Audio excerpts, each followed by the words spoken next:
नमस्कार, आप देख रहे हैं जन टीवी में आपके साथ आकांक्षा पारिक। खबरों की शुरुआत से पहले एक नजर हेडलाइंस पर। मुख्यमंत्री कैंप कार्यालय में सम्मान समारोह का आयोजन। मुख्यमंत्री धामी की ओर से रेट माइनर्स का सम्मान। सिलक्यारा टनल रेस्क्यू ऑपरेशन में निभाई थी महत्वपूर्ण भूमिका।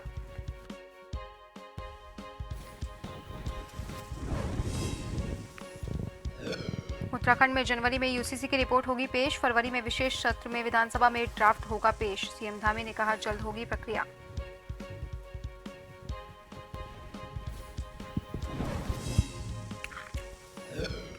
उपराष्ट्रपति धनखड़ का प्रस्तावित हरिद्वार दौरा। सुरक्षा बंदोबस्त को लेकर डीजीपी ने किया निरीक्षण। तैयारियों का लिया जायजा।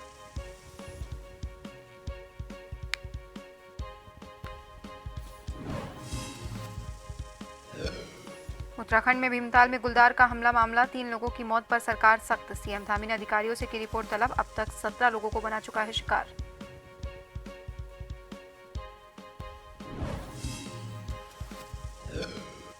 और उत्तराखंड में बारिश और बर्फबारी का पूर्वानुमान जारी। 22 और 23 दिसंबर को दिखेगा पश्चिमी विक्षोभ का असर। 3000 मीटर से ज्यादा ऊंचाई वाले क्षेत्रों में बर्फबारी संभव।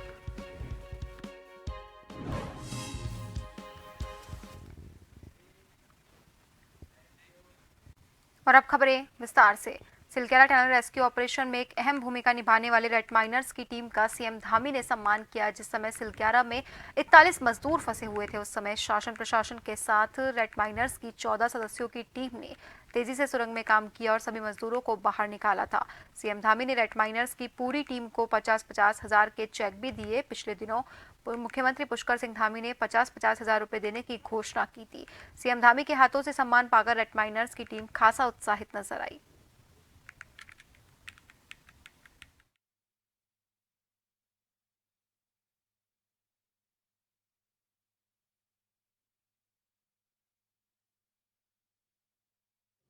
रेस्क्यू ऑपरेशन में अपना योगदान दिया, सहयोग किया।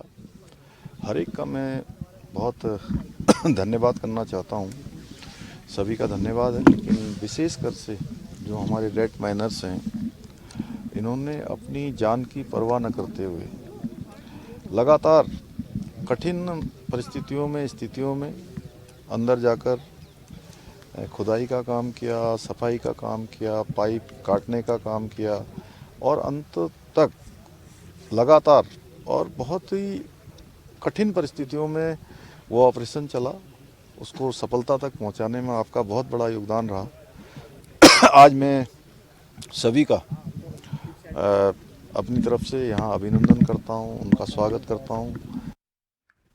यूनिफॉर्म सिविल कोड का ड्राफ्ट तैयार हो चुका है। उत्तराखंड देश के उन प्रथम राज्यों में से एक है जिसने ड्राफ्ट को लगभग तैयार कर दिया। इस ड्राफ्ट को तैयार करने में प्रदेश सरकार द्वारा बाकायदा टीम भी गठित की गई थी। वहीं सीएम धामी ने कहा कि उस तैयार करने वाली ड्रॉप कमेटी से हमारी बात हुई है और उन्होंने कहा है कि जनवरी महीने में अपनी रिपोर्ट दे देंगे। इसके बाद जनवरी के आखिरी हफ्ते या फरवरी माह में हम एक विशेष सत्र में उसे पेश करेंगे।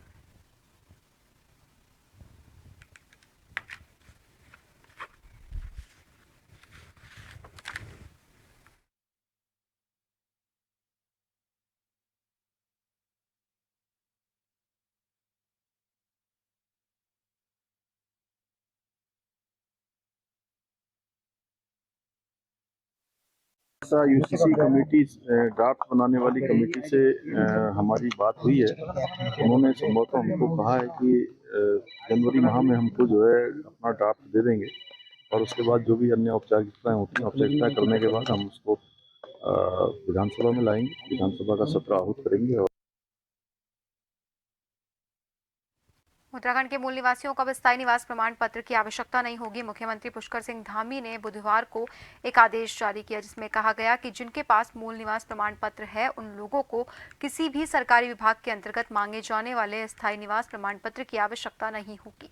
मुख्यमंत्री पुष्कर सिंह धामी ने इस मामले की जानकारी देते हुए कहा कि लोगों को कई बार बड़ी कठिनाई होती है क्योंकि मूल निवास होने के बाद भी उन्हें स्थायी निवास प्रमाण पत्र के लिए काफी दिक्कतें होती है, इसीलिए आदेश जारी किया गया है। लोग जाते हैं तो मूल निवासियों को अनेक प्रकार से स्थायी निवास अन्य सर्टिफिकेट बनाने पड़ते हैं और मूल निवास जिनके पास होगा भविष्य में हमने अब व्यवस्था कर दी है और इसका सर्कुलर भी जारी कर रहे हैं कि जिनके पास मूल निवास हो वो सारी जो अन्य औपचारिकताएं हैं स्थायी निवास की, अन्य जो भी होती हैं, वो जो है स्वतः ही मान ली जाएंगी कि मूल निवास से ही वो कवर हो जाएंगी। उपराष्ट्रपति जगदीप धनखड़ के विपक्ष के नेताओं द्वारा की गई मिमिक्री के विरोध में भारतीय जनता पार्टी किसान मोर्चा के द्वारा देश भर में विरोध प्रदर्शन किया जा रहा है। इसी क्रम में उत्तराखंड बीजेपी किसान मोर्चा के द्वारा प्रदेश के सभी जिला मुख्यालयों पर टीएमसी सांसद कल्याण सहित विपक्षी दलों के खिलाफ प्रदर्शन किया जाएगा। इस मौके पर बीजेपी किसान मोर्चा के अध्यक्ष जोगिंदर सिंह पुंडीर ने प्रेस वार्ता कर विपक्ष पर संवैधानिक पद की गरिमा तार तार करने के साथ ही किसानों और समाज की निंदा करने का आरोप लगाया।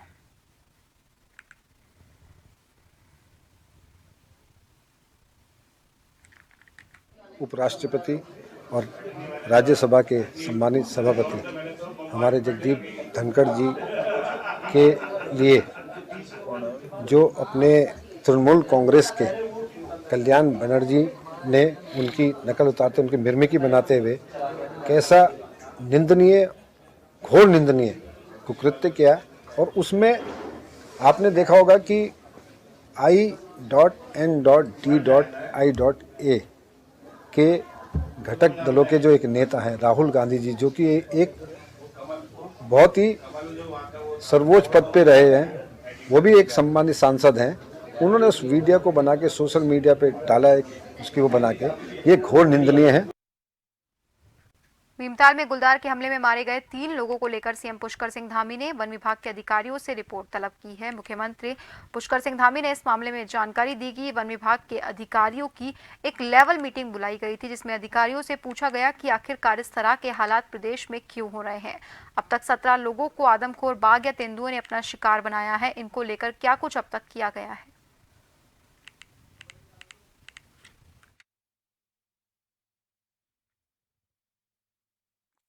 प्रकार की घटनाएं हुई हैं और कल 3 घटनाएं लगातार हुई हैं।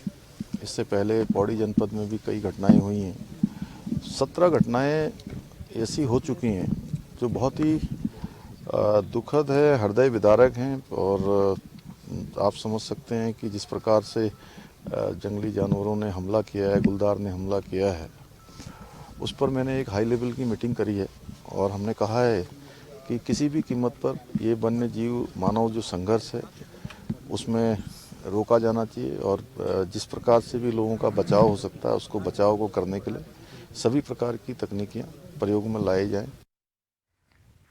हिंदुस्तान की प्रथम नगर पालिका कहे जाने वाली जोशीमठ नगर पालिका परिषद के द्वारा आजकल लगातार औली में विशेष सफाई अभियान चलाया जा रहा है। बता दें कि पालिका के पर्यावरण मित्रों के द्वारा एक बार फिर से औली में सफाई अभियान आयोजन किया गया, जिसमें पर्यावरण मित्रों ने इस कड़ाके की ठंड में भी पूरी तरह से एक बार फिर से औली को स्वच्छ कर दिया। वहीं आजकल औली में पर्यटकों की काफी भीड़भाड़ देखने को मिल रही है, जिसकी वजह से औली में गंदगी का अंबार भी लग रहा है, जिसको देखते हुए पालिका के द्वारा पर्यटकों को किसी भी प्रकार की असुविधा ना हो, इसके लिए लगातार सफाई अभियान का यहां पर आयोजन बड़े ही जोरों शोरों से किया जा रहा है।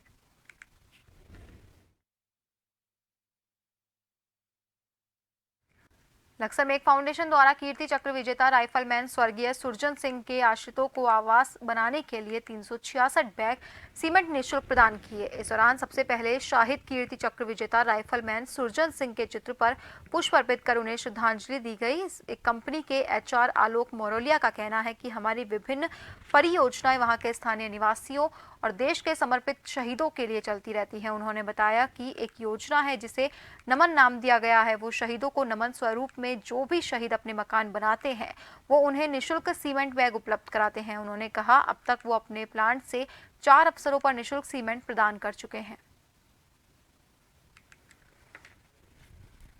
सीमेंट की एक योजना है जिसको हम नमन नाम दिया गया है। जो शहीदों को नमन स्वरूप जो भी शहीद है अपने मकान बनाने के लिए उसको पूर्णतः निःशुल्क सीमेंट प्रदान की जाती है। हम पिछली बार भी आपसे मिले थे, लगभग 4 अवसरों पर हम इस प्लांट से सीमेंट प्रदान कर चुके हैं और पूरे देश की अगर बात करें तो लगभग 150 बार ऐसा अवसर आ चुका है कि शहीदों के परिवारों को हमने मुफ्त सीमेंट प्रदान की है। लेकिन आज का दिन मेरे लिए और अधिक गौरवमय है क्योंकि आज हमारे यहाँ शहीद कीर्ति चक्र अवार्डी श्री सुरजन सिंह के आश्रित पधारे हैं और हमें इसकी बात पर बहुत खुशी है और हम उन्हें मकान बनाने हेतु 366 सीमेंट के बैग पूर्णतः निःशुल्क प्रदान कर रहे हैं। जैसा उन्होंने कहा कि इससे वो उनके नाम से एक चौक बनाएंगे। हमें अवसर मिलेगा तो उस चौक पे भी हम उन्हें पुष्पांजलि अर्पित करने अवश्य पहुंचेंगे। एक बहुत बेहतरीन पहल श्री सीमेंट की तरफ से की गई है। हम सरकारी गैर सरकारी तौर पे तो हम अपने पूर्व सैनिकों का ख्याल रख ही रहे हैं, बल्कि सेवारत सैनिकों का भी ख्याल रखना हमारी सरकारों की जिम्मेदारी है और वो हम बखूबी कर रहे हैं हमारे माध्यम से। लेकिन अगर इस तरह से कॉरपोरेट सेक्टर भी रोजगार के क्षेत्र में या अन्य इस तरह की लाभकारी योजनाओं के साथ आए तो उत्तराखंड आपको पता ही है कि सैनिक बहुल प्रदेश है और इस तरह से अन्यत्र भी हमारे जो शहीद सैनिक हमारे हुए हैं या वीर नारियां जो हैं उनको इस तरह से लाभ प्रदत्त किया जा सकता है। आज पहली दफ़ा मैं इस कार्यक्रम में शिरकत की, आगे भी यही रहेगा, इनसे भी निवेदन रहेगा कि इस तरह की योजना को हम और भी लोगों को तक पहुंचा सकें। सर, मैं श्री सीमेंट कंपनी का बहुत आभारी हूं और हमें बहुत खुशी हुई कि जो है श्री सीमेंट लिमिटेड द्वारा हमारे अक्षरधाम शहीद एनएसजी कमांडो सुरजन सिंह भंडारी को इतनी बड़ी सीमेंट की सहायता दी गई मकान बनाने के लिए, और उसके नाम से हम एक अच्छा सा चौक भी बनाएंगे जो हमेशा उसकी याद में यादगार रहेगा और श्री सीमेंट कंपनी का उसमें बड़ा सहयोग माना जाएगा। जोशीमठ से तकरीबन 15 किलोमीटर की दूरी पर तपोवन नाम का एक ऐसा गांव बसा हुआ है जो कि तपोवन गांव से लगभग 2 किलोमीटर की दूरी पर एक ऐसा पर्यटक स्थल मौजूद है जिसे पर्यटक स्थल को देखने के लिए पर्यटक देश ही नहीं बल्कि विदेशों से भी दौड़े दौड़े चले आते हैं। बता दें कि इस पर्यटक स्थल में एक ऐसी अद्भुत चीज देखने को मिलती है जहाँ पर धरती को चीर कर गर्म पानी निकलता है, जिस गर्म पानी में पर्यटक चावल और बॉयल अंडे पकाते हुए देखे जा सकते हैं। वहीं आपको बता दें कि यह स्थान नीति बॉर्डर तक जाने वाली मुख्य सड़क के किनारे पर बसा हुआ है। यहाँ 12 महीने धरती को चीरकर गर्म पानी उबलता हुआ हर दिन देखने को मिल जाता है। वहीं बताया जाता है कि जहाँ पर पानी गर्म निकलता है उसके आसपास की मिट्टी भी काफी लाभकारी मानी जाती है।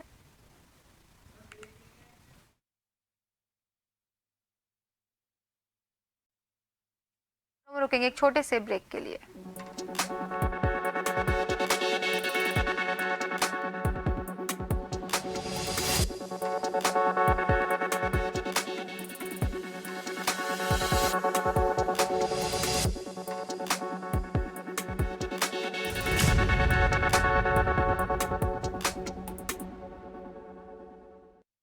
जैसे जैसे उत्तराखंड में नए अवसर बन रहे हैं वैसे वैसे अनेक साथी गांव लौटने लगे।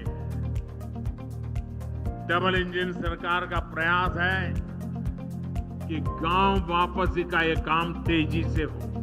प्रधानमंत्री नरेंद्र मोदी के मार्गदर्शन और मुख्यमंत्री पुष्कर सिंह धामी के कुशल नेतृत्व में ग्राम्य विकास की महत्वपूर्ण योजनाएं नए आयाम तय कर रही हैं। दीनदयाल उपाध्याय ग्रामीण कौशल योजना के तहत नजदीकी ब्लॉक में गरीब परिवार के युवकों को निशुल्क कौशल प्रशिक्षण देकर नियमित मासिक आय वाले रोजगार और स्वरोजगार के अवसर उपलब्ध कराए जा रहे हैं। दीनदयाल उपाध्याय कौशल्य विकास योजना के तहत हमारे ब्लॉक तथा हमारे आसपास के रिमोट एरिया के युवक और युवतियों को जो कि जरूरतमंद है उनको रोजगार के अवसर उपलब्ध हो रहे हैं। श्यामा प्रसाद मुखर्जी रूरबन मिशन के तहत उत्तराखंड राज्य को 3 चरणों और 6 क्लस्टर में चयनित किया गया है। योजना के अंतर्गत विभिन्न घटकों जैसे सड़क, कृषि विकास, आजीविका संवर्धन, स्ट्रीट लाइट और शिक्षा में कार्य किया जा रहा है। माननीय प्रधानमंत्री जी का जो सपना है कि उत्तराखंड का युवा पलायन ना करे और गांव का युवा गांव में ही स्वरोजगार करे, अपना रोजगार करे, और उसके लिए हम लोग काम कर रहे हैं, चाहे मत्स्य पालन का हो या मशरूम का हो या फिर मनरेगा योजना को लेकर हो, और काफ़ी मात्रा में युवा आज उस पर काम कर रहा है जिससे जो है पलायन पर खासकर रोक लगी है। महात्मा गांधी राष्ट्रीय ग्रामीण रोजगार गारंटी योजना के तहत 200 लाख मानव दिवस सृजन के सापेक्ष 90% मानव दिवस सृजित किए जा चुके हैं। प्रधानमंत्री आवास योजना के तहत ग्रामीण योजना के अंतर्गत सभी बेघर, कच्चे और टूटे हुए मकान वाले परिवारों को वर्ष 2024 तक बुनियादी सुविधाओं के साथ पक्का आवास उपलब्ध कराने का लक्ष्य रखा गया है। प्रदेश के अंतिम छोर तक बह रही है विकास की बयार, उन्नति का संकल्प निभा रही है डबल इंजन की सरकार।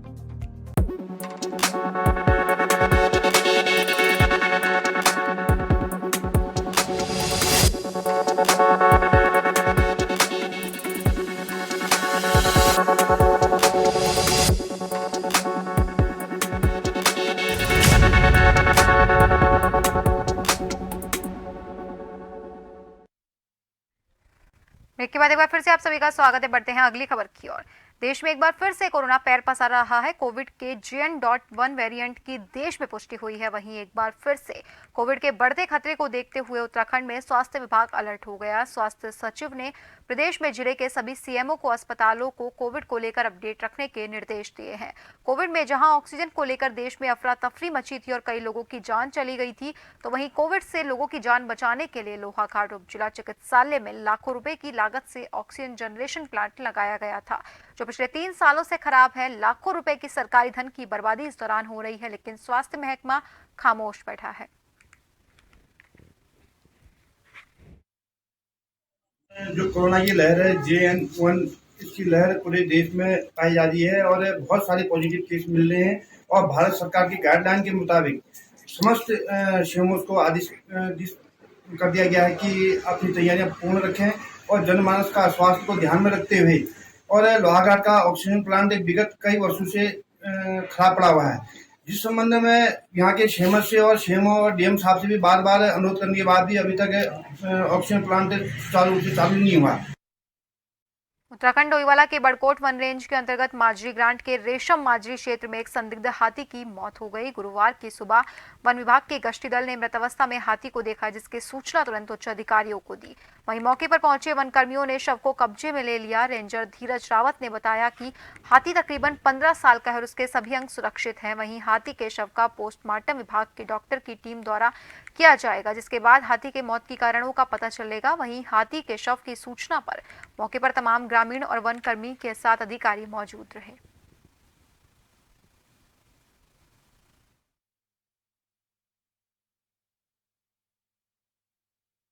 इसमें जो है आए दिन हर रोज़ जो है जंगली हाथियों का जो है गांव की तरफ आवागमन रहता है, जिसमें जो है काफ़ी शिकायतें ग्रामवासियों ने जो है हम पे भी की हैं और वन विभाग को भी की हैं। इसमें हमारे द्वारा भी जो है वन विभाग को कई बार कहा है। तो यहाँ से जो यहाँ चौकियाँ पड़ती हैं, जो वन विभाग की जो चौकियाँ हैं, उनमें जो स्टाफ है, जो बीट अधिकारी हैं, उनके द्वारा प्रयास तो किए गए, लेकिन वो प्रयास सफल नहीं हो पाए। क्योंकि तो इसमें जो है प्रशासन की भी थोड़ी सी लापरवाही कहूँगा कि इसमें जो है प्रशासन ने समय पे कोई ऊर्जा बाढ़ या कोई ऐसी तार फेंसिंग वगैरह नहीं लगाई जिसमें जो है हाथी जंगली जानवरों का जो है रोकथाम की जा सके। और आज ये हादसा हुआ, बड़ी ही दुखद घटना है। कांग्रेस के वरिष्ठ नेता और उत्तराखंड के पूर्व कैबिनेट मंत्री हरक सिंह रावत ने राजस्थान, छत्तीसगढ़ और मध्य प्रदेश में हार की वजह बताई है। इन्होंने इसका दोष ईवीएम में गड़बड़ी पर लगाया। उन्होंने कहा कि मध्य प्रदेश और छत्तीसगढ़ में ये पूरा भरोसा था कि कांग्रेस की सरकार बनेगी। समाचार चैनल के सर्वे कांग्रेस के पक्ष में होने के बाद भी विपरीत परिणाम आए हैं, जो कि चौंकाने वाले हैं। वहीं पूर्व कैबिनेट मंत्री ने सरकार पर निशाना साधते हुए कहा कि मोदी का मैजिक ईवीएम पर है, जिसकी वजह से तीनों राज्यों में उन्हें प्रचंड जीत मिली। अपने सर्वे की हमारा इतनी बार का सर्वे, हम ग्राउंड पे गए, जीरो पॉइंट पे गए, आपके सारे में मैं सोशल मीडिया सारी चैनलों के बड़े बड़े एडिटर, सब एडिटर, फील्ड के लोगों का इंटरव्यू देख रहा था। मध्य प्रदेश में 90% चाणक्य को छोड़कर 90% सरकार, सारे चैनल के सर्वे बता रहे थे। तो मैं इसलिए कह रहा हूँ कि मुझे तो ऐसा कुछ लग रहा है कि ये जो आज सब जगह ईवीएम के खिलाफ एक बात उठ रही है। गली मोहल्ले तक कनेक्टिविटी बढ़ाने के लिए संभागीय परिवहन प्राधिकरण CNG ऑटो के नए परमिट खोलने की तैयारी में है। ई रिक्शा और ई ऑटो संचालकों को CNG ऑटो के परमिट लेकर डोर टू डोर कनेक्टिविटी बढ़ाने का प्रस्ताव 23 दिसंबर को RTA की बैठक में पेश किया जाएगा और इसे लेकर ऑटो संचालकों ने मोर्चा खोल दिया है। ऑटो यूनियन का कहना है कि नए परमिट दिए जाने से सड़कों पर नए ऑटो आने से यातायात व्यवस्था प्रभावित होगी, वहीं ऑटो संचालकों का रोजगार प्रभावित होगा। देखिए, जो ये नए परमिटों के बारे में जो निर्णय होने जा रहा है, इसमें मैं आपको बताना चाहूँगा कि हमारे पास निरंतर एप्लीकेशंस आ रही हैं लोगों की, आम पब्लिक की, कि वो लोग और CNG या LPG का ऑटो लेना चाहते हैं और चलाना चाहते हैं। उनके द्वारा ये भी बताया गया कि इलेक्ट्रिक ऑटो की एज काफ़ी कम होती है, जिस वजह से उनको काफ़ी परेशानियों का सामना करना पड़ रहा है, तो उनकी समस्या भी सुनी जाएगी। और देहरादून में कुछ ऐसे क्षेत्र भी हैं जहाँ पर कि ग्रेडियंट काफ़ी हाई है, जहाँ पर कि इस तरह के वाहन नहीं जा पाते हैं, वहाँ के क्षेत्रों के लिए भी हमें ऐसे ऑटो जो CNG या LPG से चलते हों उनको यूटिलाइज करने के लिए इस पर विचार किया जा रहा है। थाना डालनवाला क्षेत्र के अंतर्गत काबुल हाउस की शत्रु संपत्ति पर फर्जी दस्तावेज तैयार कर फर्जी दस्तावेजों के आधार पर कब्जा करने वाले 4 आरोपियों पर मुकदमा दर्ज किया गया। एसएसपी ने इस मामले में जांच कर आरोपियों के खिलाफ सख्त कार्रवाई करने के निर्देश दिए। इसके बाद इनके द्वारा फर्जी मुख्तारनामा आम तैयार कराकर सरकारी संपत्ति पर भगवती प्रसाद उनियाल से मिली भगत करके फर्जी सेल लेटर भगवती प्रसाद उनियाल और अन्य लोगों के पक्ष में तैयार कराए गए, जिसके बाद चारों आरोपी भगवती प्रसाद उनियाल, शाहिद खालिद और मोहम्मद आरिफ खान के खिलाफ थाना डालनवाल पर मुकदमा पंजीकृत किया गया। काबुल हाउस नाम से एक संपत्ति डालनवाला क्षेत्र में थी, जिसमें राजस्व विभाग में केस चल रहा था। इसके बाद ये शत्रु संपत्ति थी और इसको नियमानुसार जो है राज्य सरकार में निहित किया गया।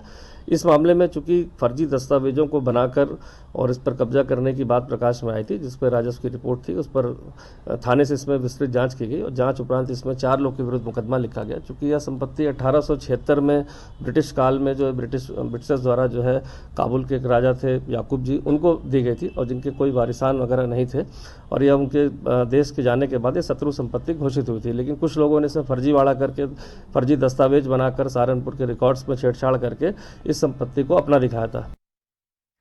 रामनगर कोतवाली के अंतर्गत ग्राम पीरू मदारा क्षेत्र में पिछले लंबे समय से हो रही चोरियों को लेकर ग्रामीणों का रोष चौकी पुलिस के खिलाफ बढ़ने लगा है। मंगलवार की रात इस गांव में स्थित अंग्रेजी शराब की दुकान के अज्ञात चोरों ने पीछे से दीवार तोड़कर करीब 10,000 रुपए से ज्यादा की नकदी चोरी करने के साथ ही दुकान से महंगे ब्रांड की कुछ शराब की बोतल चोरी कर पुलिस के सुरक्षा दावों और रात्रि गश्त की पोल खोल दी। घटना के संबंध में जानकारी देते हुए दुकान स्वामी विपिन ने बताया कि 15 दिन पहले भी अज्ञात चोरों द्वारा उनके इस दुकान में चोरी करने का प्रयास किया गया था और 2 चोर सीसीटीवी कैमरा में कैद भी हुए थे। उन्होंने बताया कि इस मामले में पुलिस सिर्फ एक चोर को ही गिरफ्तार कर पाई, वहीं दूसरा चोर अभी तक फरार है। इस मामले में पुलिस को तहरीर सौंपते हुए कार्रवाई की मांग की।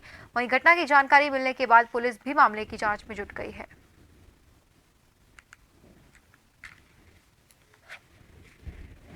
भाई साहब, वहाँ पर अभी पिछले 1 महीने के अंदर 2 बार चोरी हो चुकी है। इससे पहले भी लगभग 15 या 20 दिन पहले चोरी हुई थी। उस समय शटर के ताले टूटे थे, चोर से सेंटर लॉक नहीं टूट पाया था, जबकि सीसीटीवी कैमरे में 2 लोग उस समय मौजूद दिख रहे थे। पुलिस ने बल्कि एक व्यक्ति को तो पकड़ा, एक को शायद नहीं पकड़ पाए ये लोग। उसके 15 दिन के अंदर ये लगभग दूसरी चोरी फिर हो गई है। तहरीर दे रहे हैं इसमें बार बार, लेकिन अब क्या कहें साहब, बड़ा परेशान है। पहले हमारी भवानीगंज दुकान पर भी 3 या 4 बार चोरी हुई है, अब यहाँ पर चोरी हो रही, लगातार चोरियाँ हो रही साहब क्षेत्र के अंदर। और लगभग वहाँ पर से कुछ महंगे ब्रांड की कुछ बोतलें चोरी हुई है, कुछ 10-12 हज़ार रुपये की कुछ नकदी बता रहे हैं, छोटे बड़े नोट, जो मोटा मोटा अभी आकलन हुआ है। बाकी आकलन हमारे सर्जन द्वारा किया जा रहा है। उत्तरकाशी मुख्यालय से सटे जोशियाड़ा क्षेत्र में विद्युत विभाग की लापरवाही देखने को मिल रही है। ताजा मामला अभी का है, जहां स्कूल जाने को तैयार बालक अचानक छत पर धूप सेकने को चला गया और हाई टेंशन लाइन की चपेट में आ गया। बालक की किस्मत अच्छी थी कि गंगोत्री विधानसभा से विधायक सुरेश चौहान इस क्षेत्र से गुजर रहे थे। उन्होंने किसी तरह से करंट से जूझ रहे बालक को छुड़ाया और आनन फानन में जिला अस्पताल में भर्ती करवाया, जहां बालक की स्थिति गंभीर होने पर बालक को हायर सेंटर देहरादून के लिए रेफर किया गया। वहीं स्थानीय लोगों का आरोप है कि विद्युत विभाग को बार बार कहने के बाद भी यहां से लाइन नहीं हटाई जा रही। इससे पहले भी 3 लोग इस लाइन की चपेट में आ चुके हैं। यहां विधायक सुरेश चौहान ने विद्युत विभाग को यहां से लाइन शिफ्ट करने के आदेश दिए।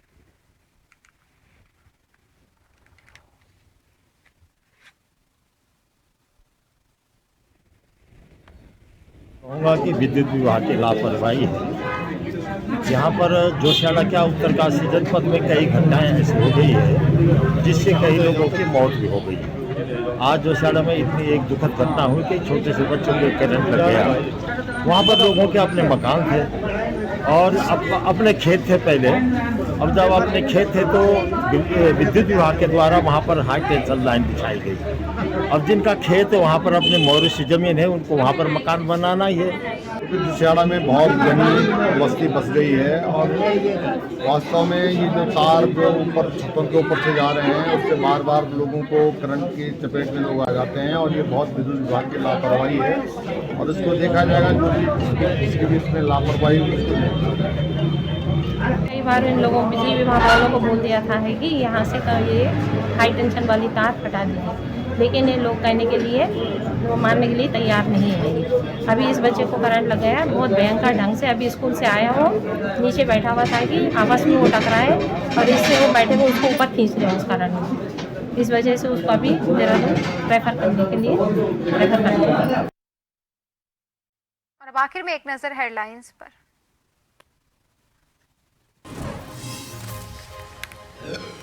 मुख्यमंत्री कैंप कार्यालय में सम्मान समारोह का आयोजन। मुख्यमंत्री धामी की ओर से रेड माइनर्स का सम्मान। सिलक्यारा टनल रेस्क्यू ऑपरेशन में निभाई थी महत्वपूर्ण भूमिका।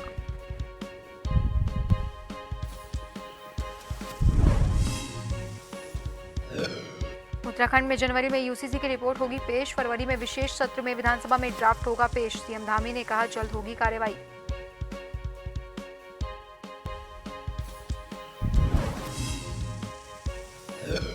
उपराष्ट्रपति जगदीप धनखड़ का प्रस्तावित हरिद्वार द्वारा सुरक्षा बंदोबस्त को लेकर डीजीपी ने किया निरीक्षण। तैयारियों का लिया जायजा।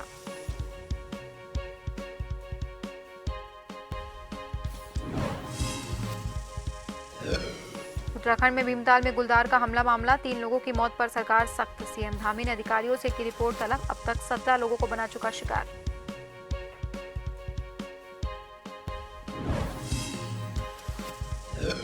और उत्तराखंड में बारिश और बर्फबारी का पूर्वानुमान जारी। 22 और 23 दिसंबर को दिखेगा पश्चिमी विक्षोभ का असर। 3000 मीटर से ज्यादा ऊंचाई वाले क्षेत्रों में बर्फबारी संभव।